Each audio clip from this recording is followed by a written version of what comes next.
Boa noite quem está chegando, boa noite César lá, querido do Espírito Santo, Dora Freitas, todos e todas, sejam muito bem-vindos, muito bem-vindas. Solange Araújo, minha amiga querida lá de Camaquã, sejam todos muito bem-vindos, muito bem-vindas.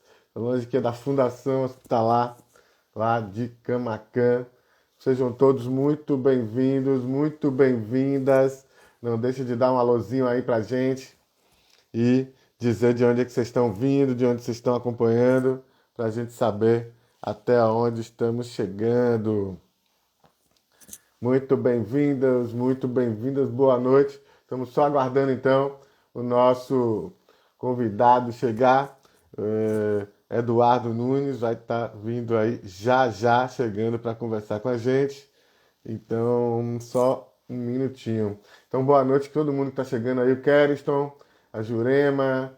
eh, Bom, tem um nome aqui que está meio embolado, não consegui. Mas todo mundo, sejam todos muito bem-vindas, muito bem-vindas. O nosso convidado já falou comigo agora há pouco e está chegando aqui já já. Então, aqui o Keriston de Brumadinho, Minas Gerais, muito legal. Um abraço aí a todo mundo. Pessoal de Brumadinho está lutando ainda para se livrar dos efeitos ainda daquela tragédia. O nosso convidado chegou por aqui, então vamos lá, vamos acrescentá-lo aqui para participar. Então vejamos. Então sejam todos muito bem-vindos, muito bem-vindas. Hoje, Dia Internacional da Mulher. Um abraço aí a todas as mulheres que estão por aqui nos acompanhando, que estão nos assistindo, que estão com a gente. Eduardo, opa, sua câmera está ao contrário. Eu estou vendo seu computador. É, Vamos vamos lá, lá, deixa eu ver um se assim. ajuste. Pronto. O Boa problema noite, é que cara agora eu Eduardo.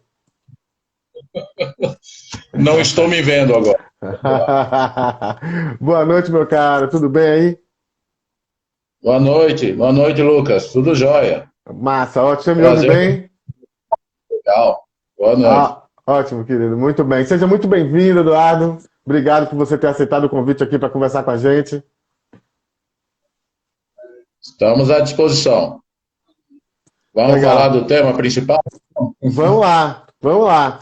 Mas como é tradição aqui nas nossas lives, geralmente eu digo qual é o tema que o nosso convidado vai falar, mas eu não apresento, eu só introduzo o tema e digo. Então, geralmente eu deixo que o próprio convidado, convidada, se apresente aí para o nosso público, porque assim ela pode destacar elementos aí da carreira, ou do que tem feito, do que estudou, enfim. Então, se apresente aí para o nosso público do Oscar Legal Instituto. Fique à vontade. A casa é sua.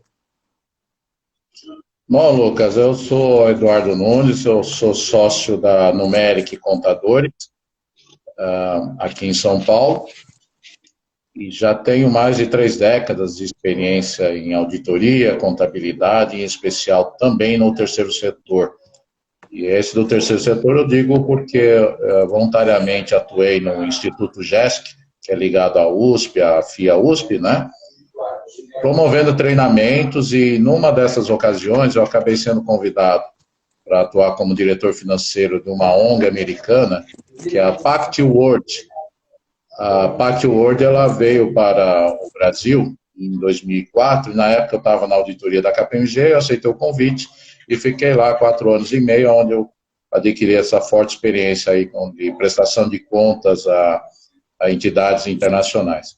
Atualmente, aqui pela Numeric, eu tenho feito auditorias de várias ONGs e também, do nosso lado contábil, a gente assessora outras ONGs nas diferentes naturezas, como na área de saúde, a área de educação, assistência social, defesa de direitos civis, né, sociais, né, e também estou ligado à ANEFAC, Associação Nacional dos Executivos de Finanças, Administração e Contabilidade, onde eu atuo com a área de pequenas e médias empresas, mas ainda assim, pequenas e médias empresas também se correlacionam um pouco com as ONGs, dessa vez as ONGs de porte menor, né? Muito bacana, Eduardo. Eu que já conheço aí o trabalho da Numeric, qual você faz parte, né? Uma parceria com a Ecos. a entidade da qual eu também estou ligado. Então, é uma parceria de muitos anos, na verdade, com vocês, com o pessoal da Ferrari. Então, um abraço aí a você, a todo o pessoal da Numeric, tá bem? Nossos cumprimentos aí por tantos serviços prestados por muitos anos. Mas vamos seguir aqui no nosso tema, né? Eu queria dar uma boa noite aí para o pessoal que está chegando. Sejam todos muito bem-vindos, muito bem-vindas. Não esqueça de deixar seu like aí, vamos fazer o algoritmo trabalhar para a gente e não só a gente trabalhar para ele, tá bom? Então quem estiver assistindo aí, acompanhando, deixa um like aí para a gente, dá um coraçãozinho, que é bom para apoiar o nosso trabalho.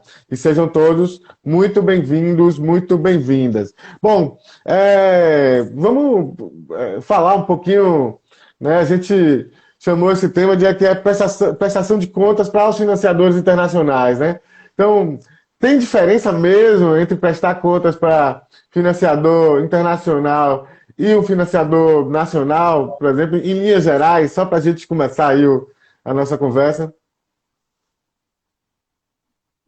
Olha, a diferença está no perfil do financiador. Eu diria para você que a grande diferença está no porte. Se ele é grande, financiador, se ele é de origem governamental e na questão da língua, né?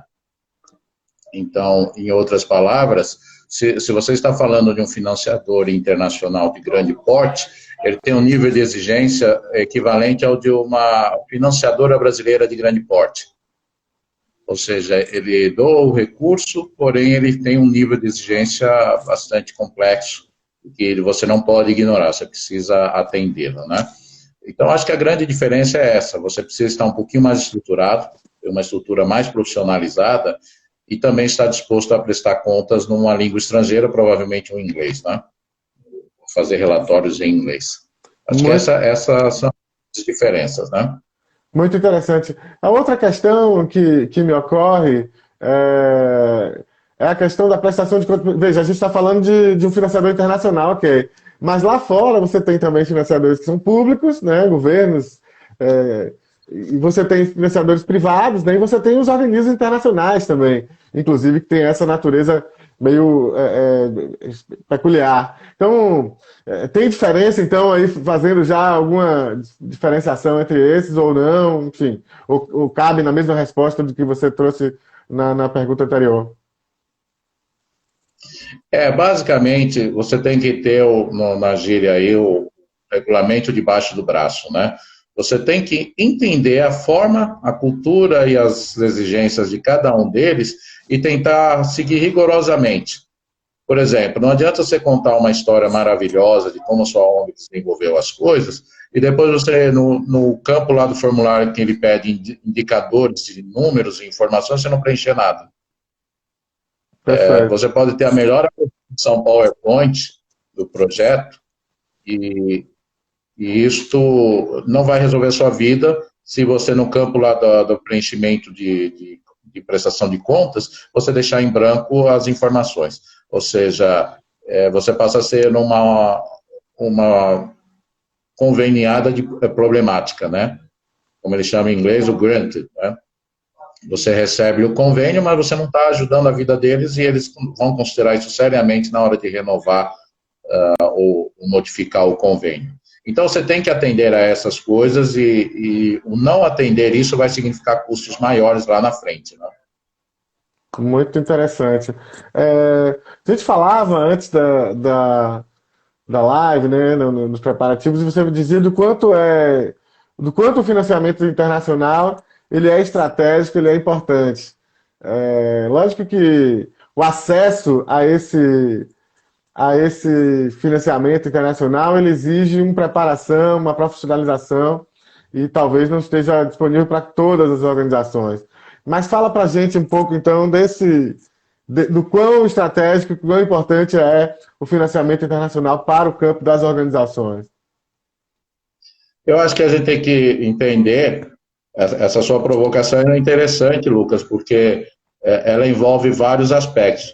Um deles, você está com uma entidade do terceiro setor, você tem que pensar no longo prazo e não somente no curto prazo, né? Então, quando você recebe um convênio pequenininho, vamos dizer assim, $50 mil, Você fala, é pequeno, isso não resolve a minha vida, tal. Não, não vai resolver a sua vida, mas com esses US$ 50.000, se você executar bem o projeto, no longo prazo, você já vai começar a contar que você, no seu currículo, que você desenvolveu um projeto ligado à ONU, por exemplo, ainda que tenha sido um projeto pequeno. E lá na ONU, o órgão que você foi financiado, vai ter você cadastrado e com um histórico do que você desenvolveu lá. Então, isso já é um aspecto importante, porque ele é estratégico, é nesse sentido. Aí vem o segundo lado estratégico. Uma vez você em contato com um organismo internacional, as portas se abrem para você ter justamente pessoas, e-mails, endereços, WhatsApps, de outras pessoas que vão conhecer o seu trabalho e vão querer te apoiar. Se o seu trabalho se mostrar sério, se o seu trabalho se mostrar de impacto social, de um impacto ambiental, econômico, ou seja, que gere transformação. Então, nesse sentido, também é interessante. Entra um terceiro sentido, as pessoas que trabalham nas ONGs, elas também têm a carreira individual delas, né? E você colocar na carreira que você atuou com organismos internacionais é sempre um upgrade, né? De você indicar, não, eu tenho uma experiência no terceiro setor, mas eu não fiquei só recebendo dinheiro e executando, não, eu também prestei contas a organizações mais estruturadas, organizações que têm um nível de exigência especial e que eu pude atender. Então, isso também conta favoravelmente no currículo. E o quarto e mais importante critério aí, você está desenvolvendo uma base para captar recursos e, de fato, promover a transformação que a ONG tanto luta por ela, né? É muito, muito interessante o que você traz. Eu queria cumprimentar aí o pessoal que está chegando. A Isolete mandou uma pergunta super impactante aqui também. Eu vou passo daqui a pouquinho. Talvez a gente não consiga responder ainda, Isolete, mas eu queria cumprimentar o Thiago Maciel, lá de Porto Seguro, querido parceiro do Oscar Legal Instituto, da Associação de Arte e Cultura do Bairro do Baianão. Ele está por aqui também. A Cleise Paz, Renata Mota. A minha mãe está por aqui também. Um beijo, mãe. E o professor Ricardo Aragão, Israel Oliveira. Então, todo mundo, sejam todos muito bem-vindas, muito bem-vindos. Aproveita e dá um like aí, né? Deixa aí sua marquinha, apoia aí o nosso trabalho. Bruno Holanda chegando aqui também, pesquisadora, já esteve aqui com a gente também conversando comigo na live. Queria cumprimentar a Camila Chagas, parceira aqui do Oscar Legal também, parte da nossa equipe. E queria cumprimentar a Maria do Rosário de Oliveira Carneiro, advogada popular, integrante da RENAP, e que escreveu um texto novo que a gente está lançando hoje. Opa! Tivemos um problema aqui com a conexão do nosso convidado, e ele daqui a pouco vai... Tá me vendo? Oi, Eduardo. Oi, Eduardo. Tá Tá me por vendo? aqui? Não estou te vendo. Estou te ouvindo até, mas não estou te vendo. Não está? Não. Espera aí. E agora? Não, ainda não. Ainda não. Então, enquanto... Opa, Eduardo saiu aqui, já, problemas técnicos, e ao vivo é assim mesmo, e ele já volta. Vou aproveitar para falar do nosso texto novo, que eu já estava começando a falar. Maria do Rosário de Oliveira Carneiro e eu, Lucas Seara, a gente junto, escreveu um texto aqui, estamos lançando hoje pelo Oscar Legal Instituto, que é a Política Nacional de Resíduos Sólidos e o Miroski. Então, a gente promoveu aí essa interseção entre a Política Nacional de Resíduos Sólidos e o Marco Regulatório das Organizações da Sociedade Civil. Então, estamos lançando hoje esse texto, já está lá no nosso site, disponível no nosso blog, então fique à vontade para acessar o texto. Então, acho que o nosso convidado chegou por aqui de novo. Eduardo já está de volta, já me ouve? Sim, eu te ouço. Pronto, vamos lá, estamos de volta. São feitos os devidos cumprimentos e já falando com o pessoal. Eu vou voltar então para o nosso tema, se você me ouve bem, enfim. A gente está falando de um mecanismo, digamos assim, de alguma forma sofisticado, né? De elaborar um projeto em outra língua, encaminhar, enfim, captar esse recurso com financiador internacional e depois, né, executá-lo, obviamente, prestar contas, enfim. tem uma dica, enfim, quais os cuidados que a gestão, que os dirigentes das organizações precisam ter? Claro que a gente não vai conseguir esgotar o tema aqui nesse pouco tempo, mas enfim, se você tiver dicas mais gerais para os gestores, quais os cuidados que você daria, você diria para esses dirigentes? Olha, a dica básica, número 1, é comunicação. Opa! Para cima e para baixo e para os lados, ou seja, para a equipe desenvolvedora do projeto, os colaboradores na ONG onde ela trabalha, para os parceiros que vão estar junto no projeto e para cima que são os financiadores, né? Financiadores e partes aí ligadas ao projeto. É claro que depende do nível de complexidade do projeto, mas vamos assumir o mais simples possível. Está com um projeto pequeno, mandou o projeto em português e aquele financiador aceita a sua prestação de contas em português. Então, é o modelo mais simples possível. Então, a primeira dica é a comunicação, ou seja, deixar todo mundo na mesma página, ao saber que, olha, ganhamos um projeto e vamos executar o projeto assim, temos o prazo de 8 meses e as regras são essas.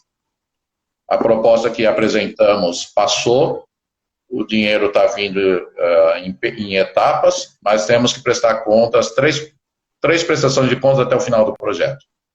Então, esse é o primeiro passo importante. Agora, o segundo, agora no ponto de vista financeiro. Gente, não tenham a ilusão de renegociar projetos quando a verba acaba. Em outras palavras, se você negociou um convênio de R$200 mil, nem pensar em estourar verba. Para estourar verba e você conseguir um adendo, você precisa estar muito bem fundamentado sobre essa execução de gastos, o porquê que o valor combinado não é o que vai ser executado, é insuficiente. E aí entra a terceira dica, se isso vier a acontecer, quanto antes você ter esse desgaste político de passar a notícia ruim para conseguir resolver, melhor. No exterior se fala, bad news comes first, ou seja, e de uma vez só. Traz a má notícia, traga de uma vez. Os good news você pode levar em pedaços, ninguém se importa. Mas bad news, tem alguma correção de rota, você precisa comunicar imediatamente. Que aí entra um dos pilares da ONG com respeito a dinheiro, seja público ou privado, que é o de prestação de contas, transparência. Você tem que ser transparente, você tem que ser profissional, você tem que ser transparente e você tem que ser assertivo na sua execução das suas ações, né? Eduardo, você falou de uma coisa que é quando estourar o orçamento, né? Mas veja, quando chega a estourar o orçamento, não é porque houve já um mau planejamento ou uma má gestão disso que foi planejado, aí isso reverbera na prestação de contas. Com certeza, Lucas. Olha, eu vou dar um exemplo prático. A pessoa precisava de um profissional e estava na linha orçamentária R$4 mil ao mês. Combinou o que é para o profissional? Olha, eu vou te pagar 4 mil líquido. Está tudo errado. Como é que eu vou pagar 4 mil líquido para a pessoa se o orçamento, a linha orçamentária é de 4 mil? Ué, Eduardo, eu cumpri o que você falou. Está aqui escrito 4 mil. Pedi para o cara 4 mil. Não, você prometeu o cara 4 mil líquido. Você está sendo um mau exemplo em 2 sentidos. Mau gestor financeiro e está dando mau exemplo, você está estimulando as pessoas à sonegação fiscal. Como assim? Eu não estou estimulando. Tá, você está combinando salário líquido com as pessoas? Estou. Não pode combinar salário líquido para ninguém. Você tem que falar salário bruto e ela tem que ter a consciência de que ela tem que pagar impostos. Primeiro ponto. E o segundo, está criando um problema para você, porque o único jeito de você pagar 4 mil para a pessoa e seu orçamento não estourar é a pessoa te mandar um recibo, que é totalmente irregular. Por quê? Porque cedo ou tarde essa pessoa vai te processar e vai querer vínculo empregatício. Então você já vai tomar prejuízo. E se você regularizar, ela é uma autônoma, então você tem que reter INSS, tem que reter imposto de renda e ainda pagar INSS cota patronal. Ah, mas sou uma ONG isenta de imposto. Perdão, mito. ONG não é isenta de imposto. ONG Juridicamente, ela é ou uma fundação sem fins lucrativos ou uma associação sem fins lucrativos. Nessa condição, elas estão isentas de imposto de renda e contribuição social. Por quê? Porque são sem fins lucrativos. Se em extensão você não ter, você ter uma atividade filantrópica reconhecida, como de assistência social, educação ou saúde, você, em extensão, tem isenção da cota patronal do INSS e pleiteando na prefeitura, você consegue isenção do ISS e tal. Mas dizer que ONG é isenta porque é ONG é mito, não existe isso. Então, voltando ao foco da pergunta, esse é um exemplo clássico. A pessoa fez um orçamento e ignorou o que estava no orçamento ao executar. Um outro erro clássico. Eu fiz o aluguel vai ter reajuste no mês de julho. Previu no orçamento que vai ter reajuste? Não. Aí vem o reajuste, você não vai conseguir cortar, derrubar o reajuste do aluguel, vai estourar o orçamento que você não previu o reajuste de aluguel. E assim vai para todos os componentes, materiais gráficos que você prometeu cumprir e ignorou preços. Então, são coisas desse sentido, Lucas. Você fez um cronograma, se naquele momento do cronograma você perceber que vai estourar, o que muito provavelmente pode ter sido um erro no orçamento, ou uma circunstância extra que ninguém previa, por exemplo, com a pandemia houve uma disparada do dólar, então se você dependia do dólar, a sua situação mudou. Então aí você tem um argumento muito forte, plausível, né?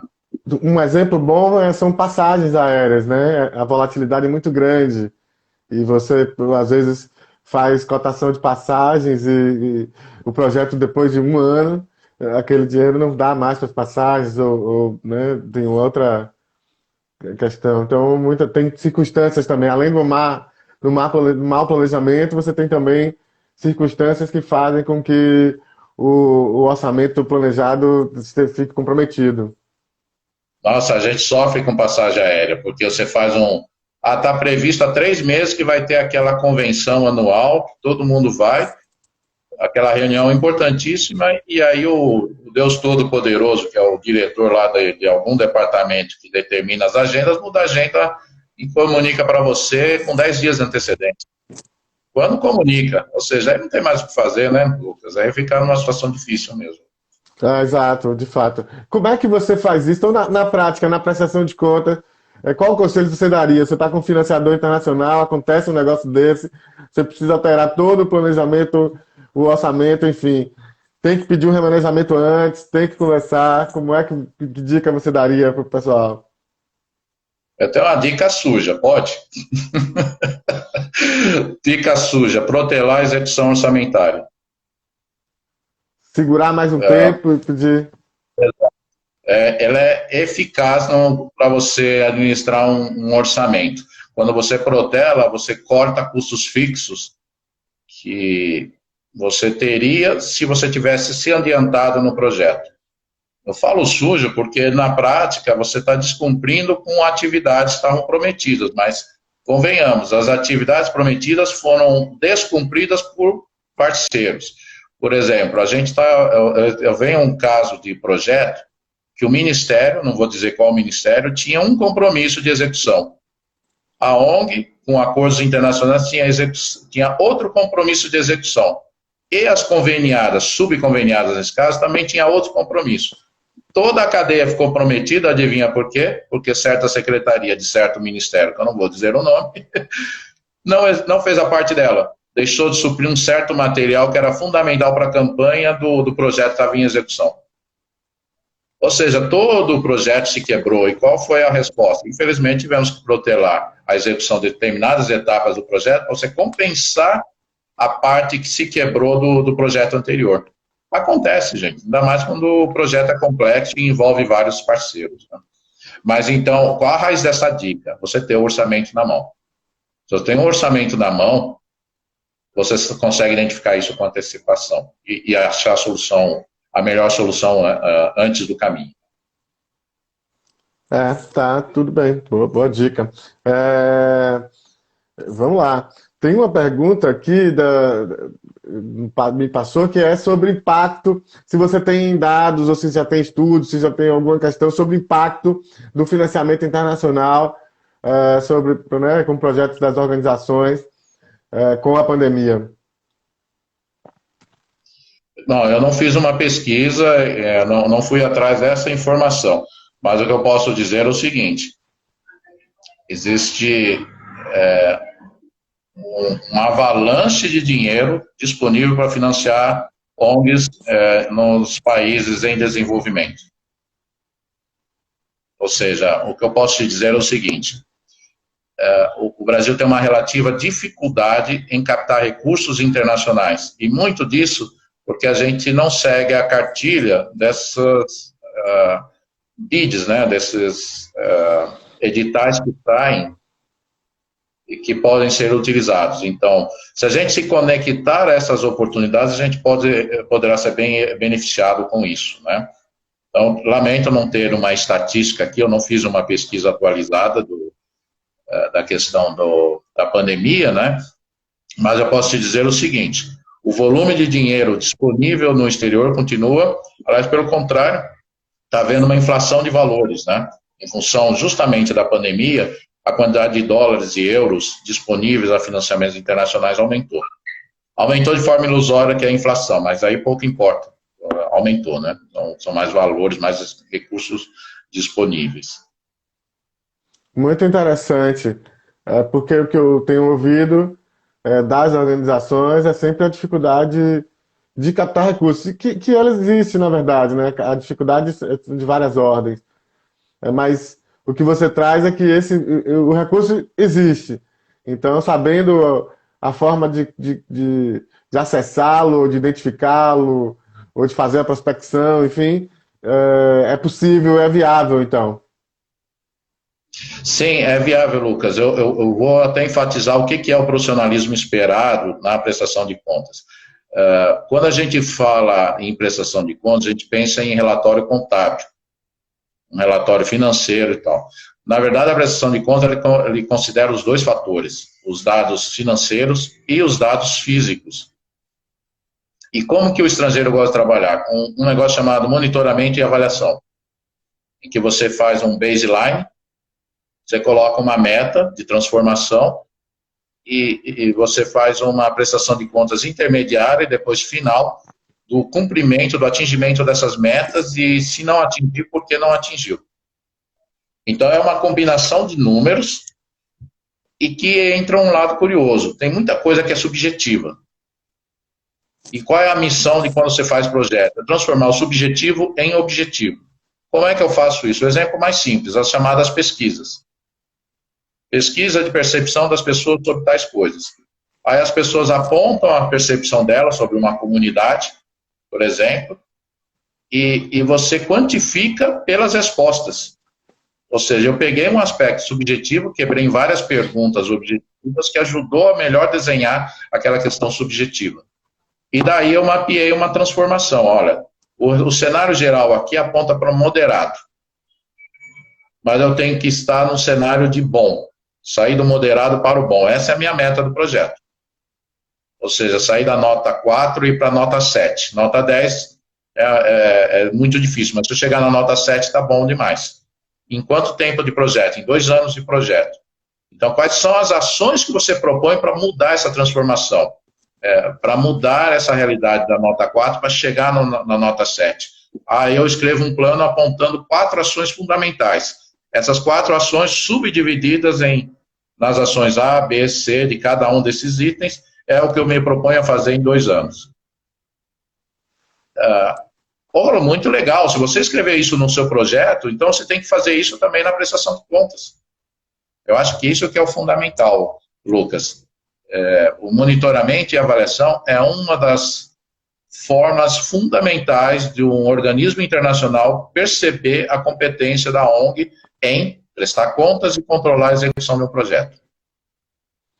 A gente vem falando muito do monitoramento e avaliação também, quando fala em projetos com poder público, por conta do marco regulatório, né? O MIROSC, ele traz esse elemento como um elemento fundamental, né? Os controles, eles deixam de ser só no final, né? Na prestação de contas financeira final, e passa a ser diluído através do processo justamente de monitoramento e avaliação que acompanha ali, para e passo, a parceria.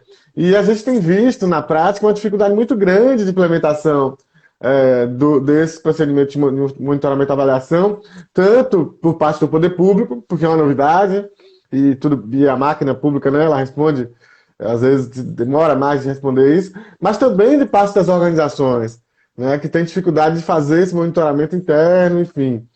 É, fala um pouco também, então, da importância desse monitoramento e avaliação, da evolução disso, de como as organizações podem incorporar essa prática de forma a fazer frente a essa prestação de contas, na verdade, tanto para os organismos internacionais quanto para os nacionais, que é isso que a gente está falando aqui.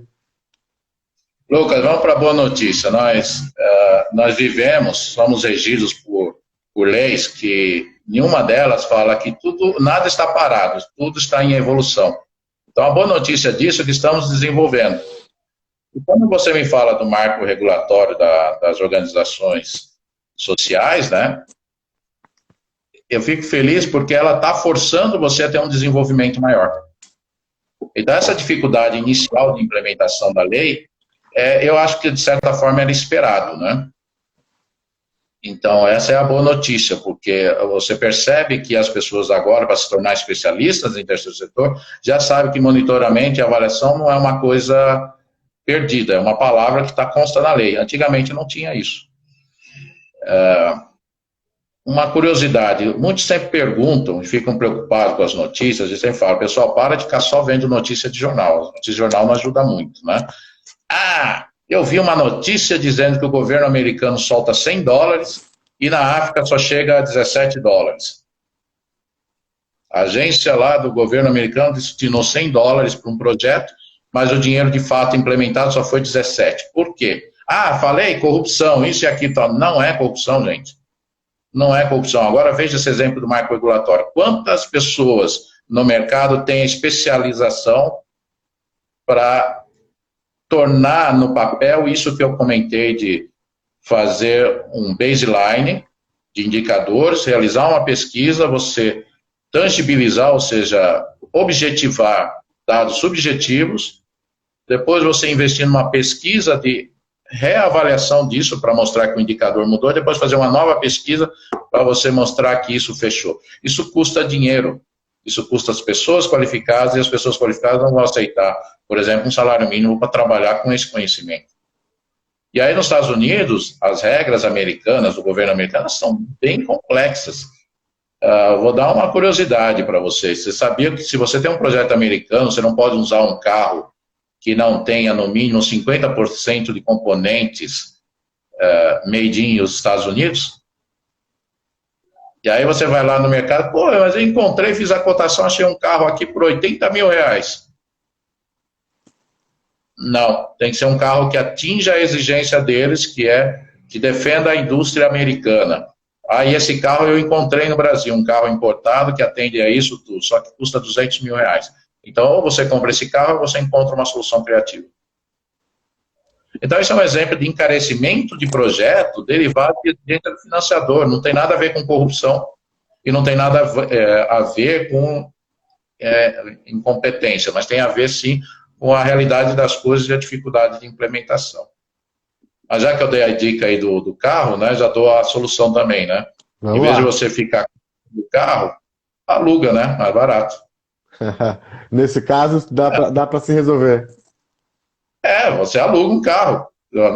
Se a regra do financiamento de ter carro próprio é esse problema todo, então aluga um carro. Você sabe Põe no orçamento. Você sabe que, comprar o carro.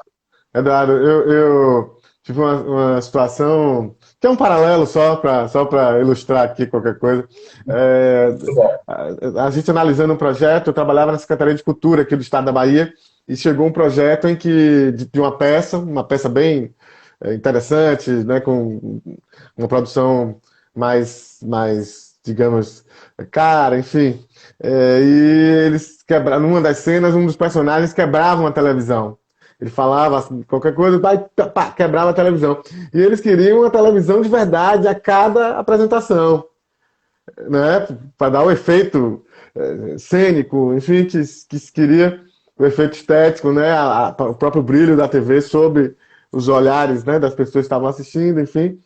E aquilo encarecia o projeto por demais, porque imagina, você com uma televisão só para quebrar, você tinha ia ter uma televisão ali, ainda que fossem usadas e tal, ela ia ser quebrada, não ia ser, né, teria que ser passar por um conserto, enfim.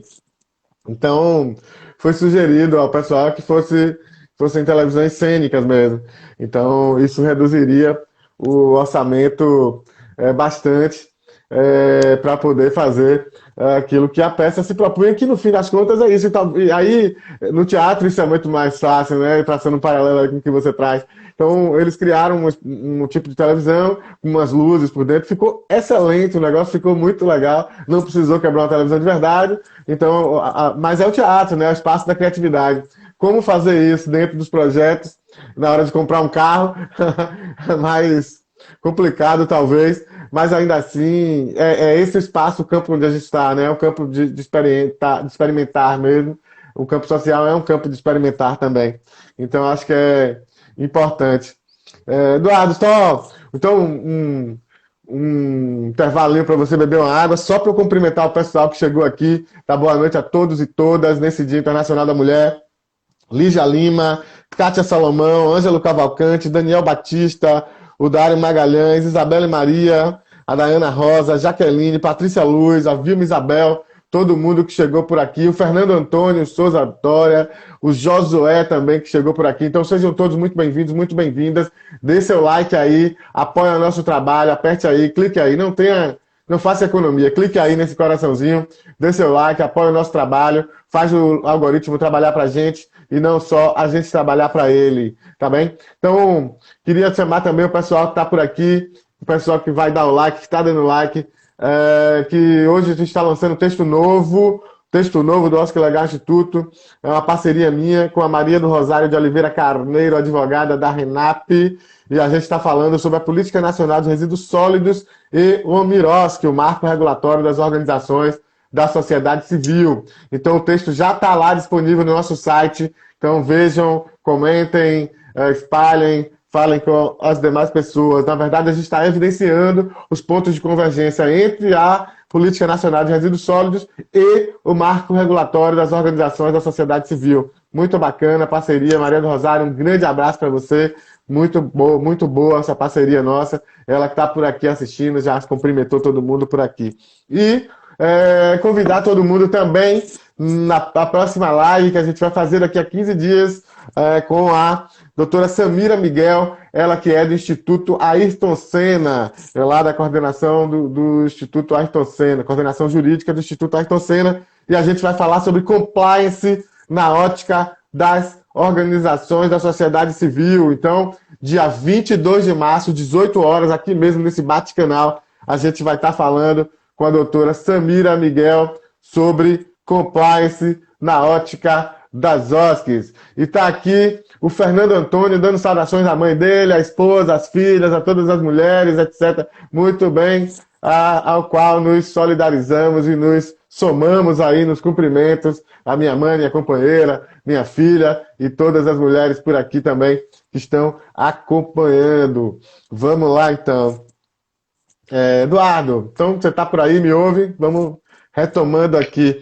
Você escreveu, quando a gente estava já ainda nos primeiros contatos que a gente teve, você escreveu uma coisa para mim e eu fiquei muito ligado naquilo que você falou e instigado a gente conversar mais sobre isso. Trouxe os elementos interessantes para a gente justamente desdobrar aqui para as entidades, né?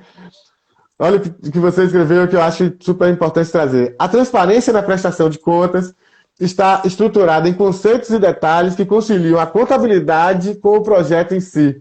Então, eu achei isso muito interessante. Queria que você trouxesse um pouquinho para a gente, digamos assim, traduzisse aí, para que as pessoas pudessem entender, especialmente os dirigentes, as pessoas que vêm seguindo aí as atividades do OSC Legal. Fique à vontade. Isso aí tem a ver com aquilo que eu comentei antes, da chamada comunicação e alinhar o pessoal com respeito ao projeto. Então, o que acontece? O exemplo mais clássico na contabilidade. Você combinou, você criou uma linha, por exemplo,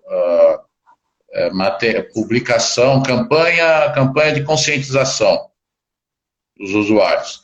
E como é que essa palavra, campanha de conscientização de usuários, se traduz no dia a dia da contabilidade? Se traduz em notas fiscais de compra de materiais gráficos. Não é isso? Mas se você manda lá para o contador a nota fiscal de material gráfico, e o cara não sabe desta linha do orçamento, o que ele vai fazer? Ele vai jogar lá gastos com impressos, despesas com impressos. Ou pior, né? Quando eu falo pior, associe pior mesmo, tá? O cara não sabe o que é e joga lá despesas de pessoas jurídicas. Nossa.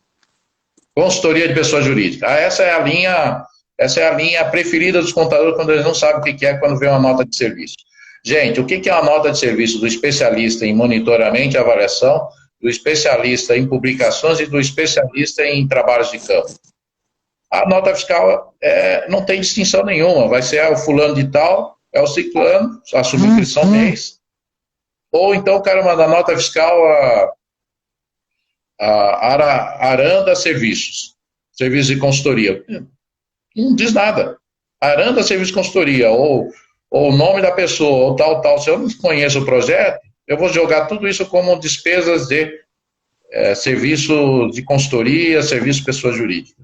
Então, o que isso quer dizer? Se eu não tenho essa comunicação com a contabilidade, ao ter acesso dos eventos financeiros e econômicos decorrentes da execução do projeto, ele vai fazer a classificação numa linha que, no ponto de vista fiscal, está correta, mas no ponto de vista gerencial, que é a prestação de contas, não vai te ajudar muito. Então, se coloca na situação que o gestor financeiro vai ter que prestar contas para o financiador e pede para a contabilidade os detalhes do que ela contabilizou. Na prática, ele vai ter que fazer um retrabalho e vai reclassificar esses dados. Por quê? Porque a contabilidade não fez isso da primeira vez porque ela não sabia. Então, acho que esse é o exemplo divisor de águas, Lucas, assim, de entender aonde a contabilidade se distancia da prestação de contas de um financiador.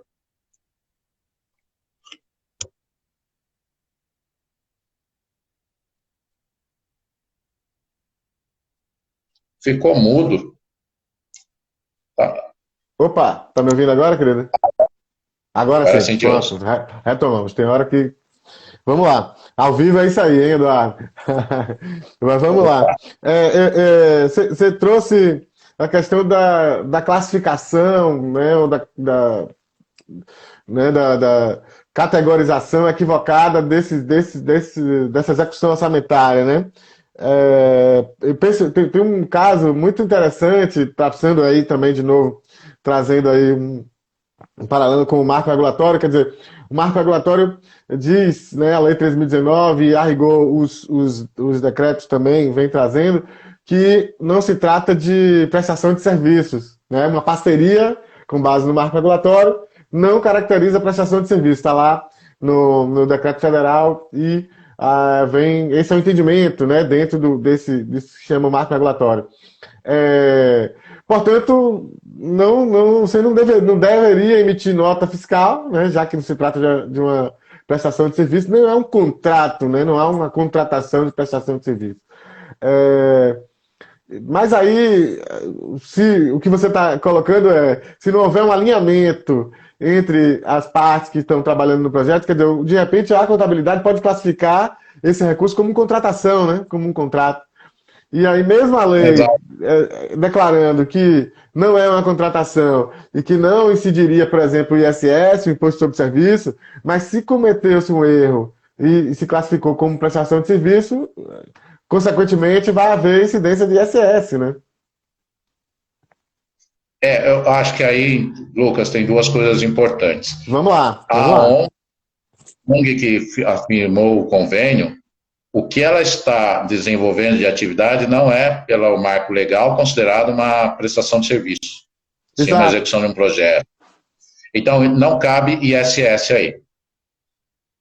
A outra é os subcontratados, pessoas físicas, que ao pé da letra, caberia, se você ser o mais radical de tudo, só duas formas de contratação. Ou a pessoa é funcionária CLT, ou ela é autônoma. Ou então você faz a contrato de prestação de serviço, sim, de contratação dessa equipe especial com a ONG, que vai executar uma determinada atividade. Mas aquelas pessoas contratadas, elas estão sim prestando serviço para a ONG no âmbito do projeto. É uma defesa jurídica um pouco mais complexa eu dizer que esses prestadores de serviço não são prestadores de serviço porque eles estão atrelados a um projeto que não é uma prestação de serviço.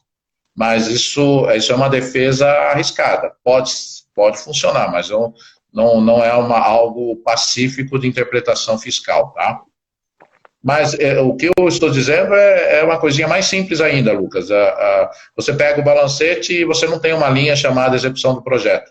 Mas tem linhas padrões da contabilidade que não diz coisa com coisa para quem executa um projeto, mas diz coisa com coisa em termos de valores totais executados em relação ao dinheiro desembolsado, né? É mais a questão da classificação de linha. Mas eu acho que tem um outro exemplo, e esse é um exemplo importante. É muito comum você fazer o orçamento por regime de caixa. Eu vou prever o dinheiro conforme eu vou gastando. Então, esse mês, eu preciso de 40 mil reais, porque eu vou pagar minha folha, o aluguel e todos os meus custos. No mês que vem, que é novembro, tem o 13º salário, então eu preciso ganhar 60 mil reais para pagar a metade do 13º e também outros gastos previstos. Está tudo bem no regime de caixa, que é a previsão financeira. Mas o meu relatório contábil, ele já vai estar prevendo as férias desde o primeiro mês que o funcionário foi trabalhar, que eu faço o provisionamento de férias. Então, necessariamente, na linha do tempo, eu tenho umas despesas antecipadas sobre a ótica financeira, que eu já estou reconhecendo antes mesmo de eu pagar. Então, isso dá pequenas diferenças que precisam ser conciliadas, se o prestador de serviço assim exige. Se ele exige uma prestação de contas por regime de caixa. O correto é exigir por regime de competência, que é o que rege a contabilidade. Mas, como eu falei, a gente tem que seguir o regulamento que eu falo do financiador, né? E, aliás, tem que ter um outro mito. É o Deus absoluto das teorias de prestação de contas. Não é, tá? Já vou dizer isso para vocês. Tem muito financiador que tem uma prestação de contas incorreta e ele insiste na arrogância dele que tem que ser daquele jeito. Infelizmente, a gente acaba acatando porque ele é o financiador, né? Muito bom. Dá sempre para abrir um diálogo com o financiador, mas é importante ter capacidade também de argumentar, de mostrar, ter transparência. Isso tudo só reitera isso tudo que você está trazendo aí para a gente nesse dia.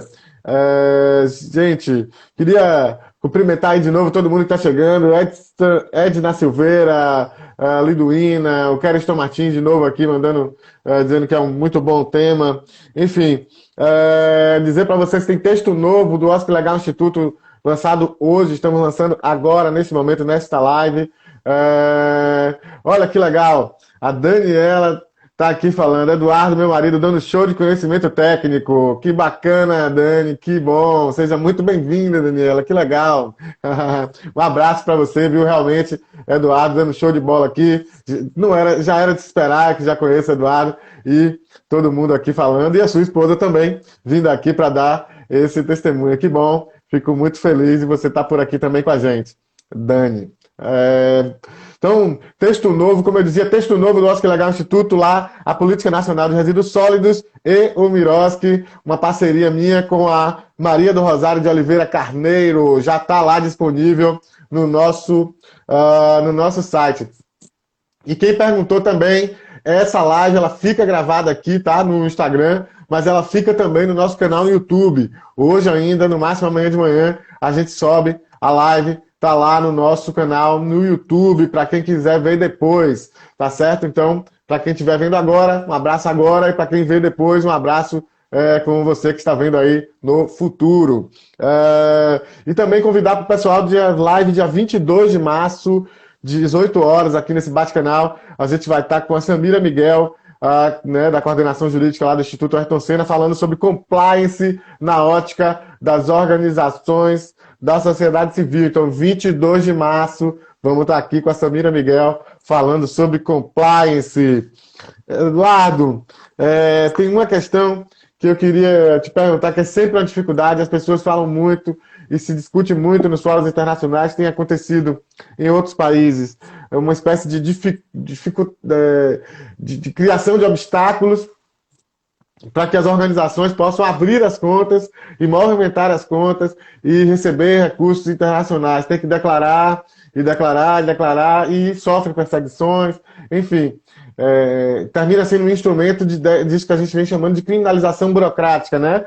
De acionar questões administrativas, enfim, para criar dificuldade ao funcionamento das organizações. E essas questões bancárias também. Aqui no Brasil, a gente ainda não está vendo esse movimento tão acirrado, embora a gente esteja vendo aí a lei a lei sendo usada como terrorismo, com alguns movimentos sociais, enfim, a gente tem visto, né, os discursos equivocados com relação às organizações, mas ainda a questão bancária parece não estar sendo utilizada nesse sentido. Enfim, o que eu quero saber de você, você fale um pouco para a gente também dessa dificuldade de receber recursos internacionais. A gente está falando de prestação de conta, mas eu queria dar um espacinho antes, que é a dificuldade de receber e de acessar esses recursos, movimentar esses recursos nas contas. Eu queria que você falasse, você tem experiência, falasse um pouco para isso também, disso também para a gente. Lucas, antes de mais nada, um beijão a Dani e a saudação às mulheres pelo Dia Internacional das Mulheres, né? E uma curiosidade sobre a nossa parceria, né, Lucas? Aquelas felizes coincidências, né? Eu já estive do lado do financiador internacional que conveniou a Ecos. E depois, agora estou no lado de quem presta serviços para a Ecos como assessor contábil. Então, é um mundo que dá volta, né, Lucas? E a gente sempre, em uma posição ou outra, ganhando mais experiência, né?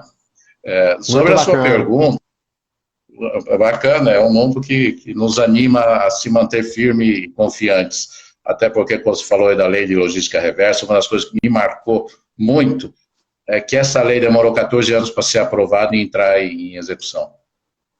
Mas eu fico tão feliz, cara, em saber que hoje, agora, a gente tem uma logística reversa, ou seja, você reaproveita materiais, vai para a cadeia original.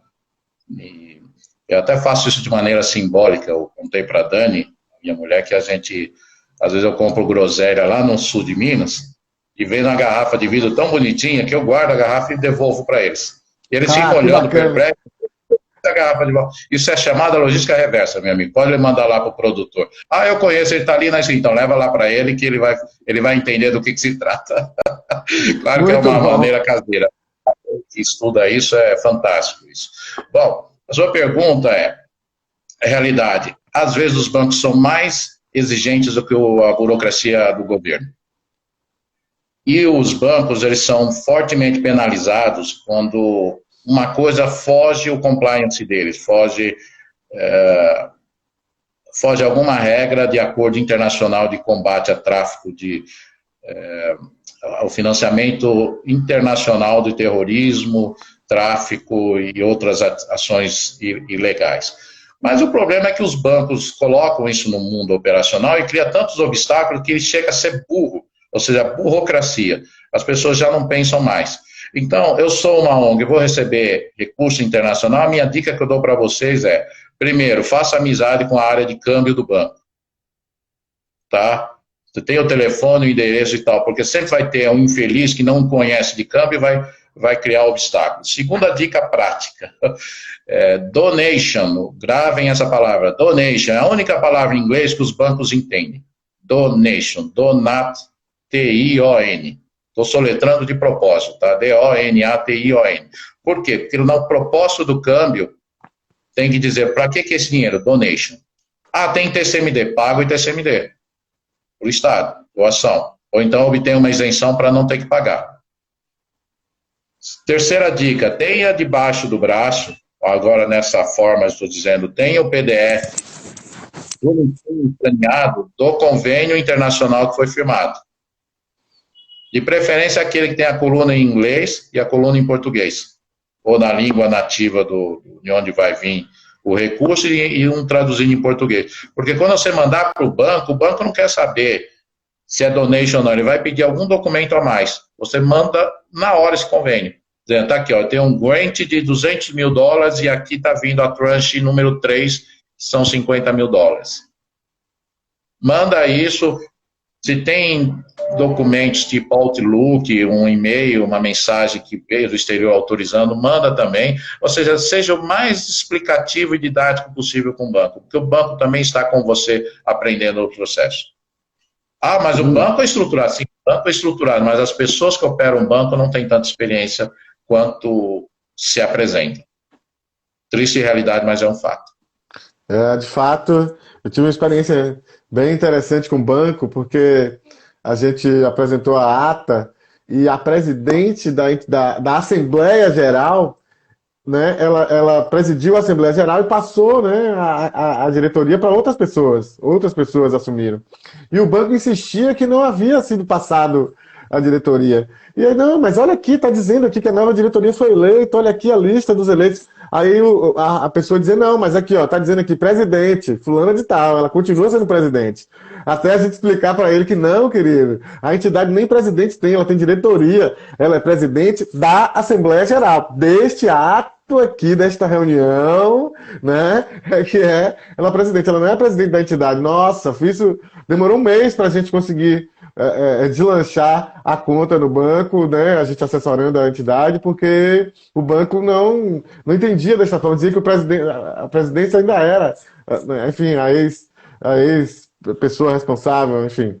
Mas é isso, o banco tem dessas também, acho que a dica fortíssima aí que você traz, o Danilo Malafaia está trazendo também doações via PayPal. Vocês têm comentários a fazer sobre doações usando o PayPal, Eduardo? Olha, o principal conselho que eu passo é: você recebeu doação, trate a doação como doação. Ou seja, se você é uma associação sem fins lucrativos, para você se manter como sem finalidade de lucro e não ter a sua atividade descaracterizada, você precisa o quê? Injetar no objeto social, ou injetar os recursos no objeto social da entidade, ou gastos, atividades acessórias para sustentar a atividade principal. Não mandar dinheiro para o exterior. Receber dinheiro do exterior, sim, mas não mande para o exterior, porque também não pode. Não distribuir lucros sobre qualquer nome para seus dirigentes. Então tem que tomar muito cuidado. Quer dizer o quê? Que os dirigentes podem ser remunerados por uma ONG? Pode, desde que eles estejam atrelados a um projeto como coordenadores ou gestores daquele projeto. Diretor, por ser diretor, não pode ser remunerado, a não ser que seja o CIP. E, por fim, a quarta, que é essa aí que entra a contabilidade, é você se revestir de livros e prestação de contas adequados. Então, é aí no seu livros e prestação de contas, que inclui uma demonstração financeira com notas explicativas, que você vai dizer textualmente que você tem por objeto social tais coisas e que você não distribuiu recursos, não mandou dinheiro para o exterior, não pagou dirigente lucro de qualquer natureza, aplicou os recursos para os objetos fundamentais e está revestido de livros, ou seja, uma nota explicativa comentando sobre isso e várias outras notas que às vezes parecem um relatório de atividades, né? O que eu quero dizer com isso? Você recebeu o recurso por PayPal? Tudo bem.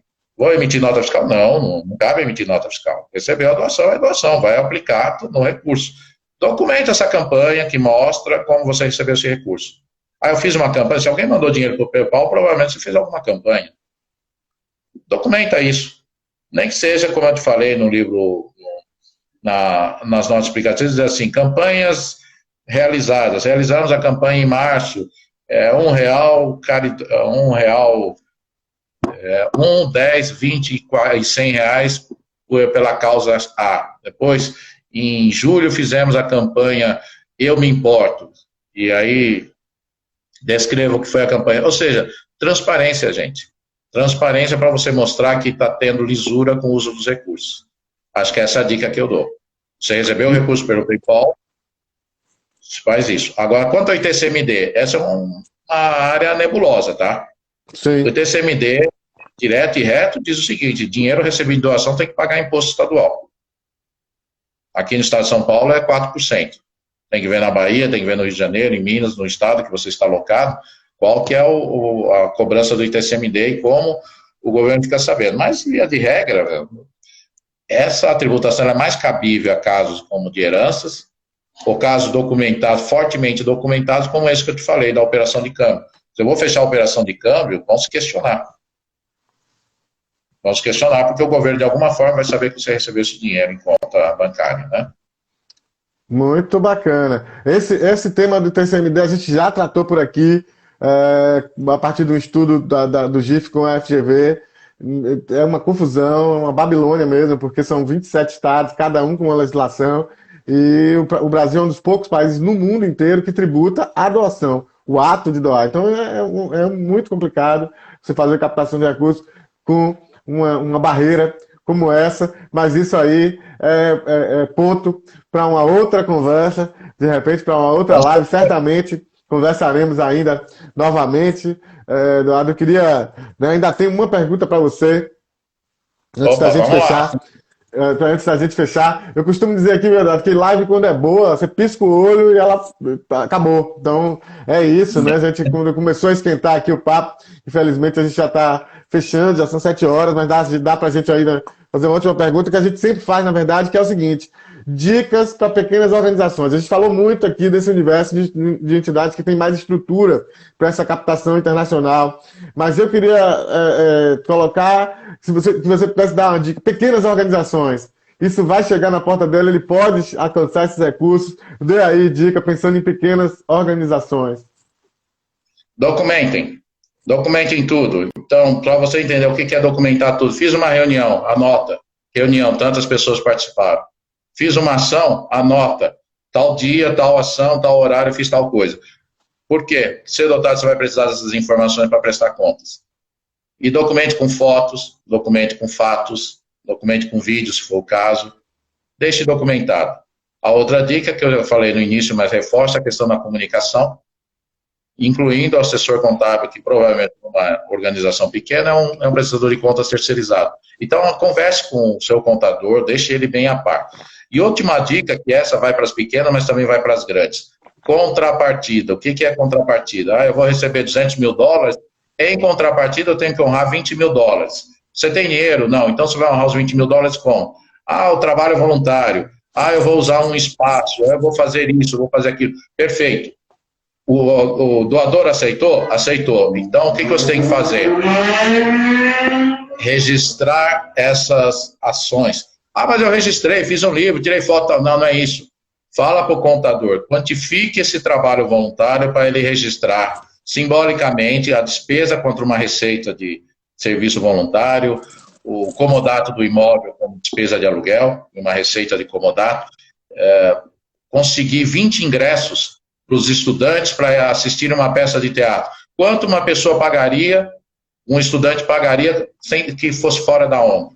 Cada um pagaria R$40. Então, R$40 vezes 20 pessoas são R$200. É uma contrapartida que você está oferecendo. Por quê? Porque o charme da ONG é conseguir doações, conseguir apoio da sociedade. Então, esse charme não cabe a uma empresa industrial, por exemplo. Então, isso é uma contrapartida, sim. E o único jeito mais transparente de você fazer isso é você contabilizando. Tem mecanismo técnico para isso? Tem. Então, converse com o contador, quantifique, mande e documente. Então, essa é a minha dica. Também, Lucas, eu quero reforçar o meu agradecimento à Dani, a minha mulher, porque ela me dá muito apoio.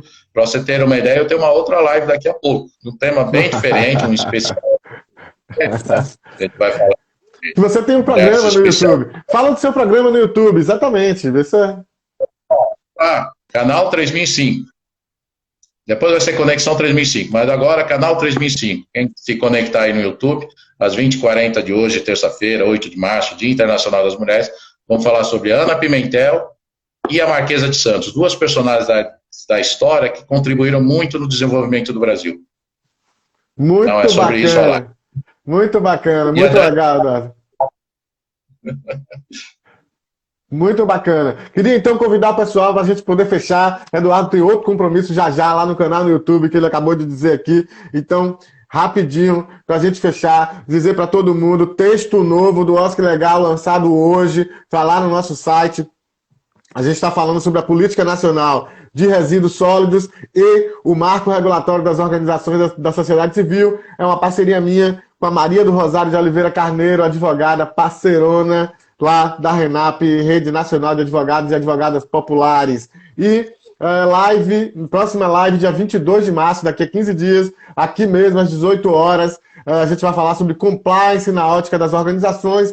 A gente vai estar com a Samira Miguel, ela que é coordenadora jurídica lá do Instituto Ayrton Senna.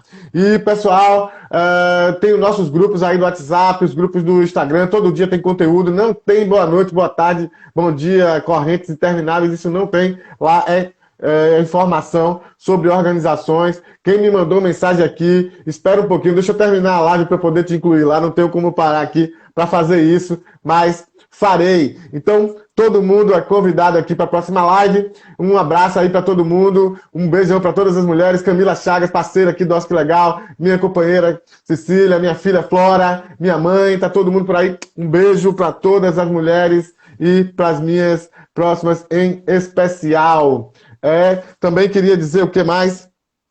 Não, queria dizer mais nada, queria agradecer, na verdade, Eduardo. Eduardo, de coração, muito obrigado por você dispor do seu tempo para estar aqui conversando comigo e com as pessoas que nos assistem, que nos seguem, tá bem? Obrigado pela parceria sua com a gente, com a Ecos, né? Instituição também da qual eu faço parte. E seguimos aí dialogando. Muito obrigado e até a próxima. Gente, até a próxima live, dia 22. Tamo junto e até lá.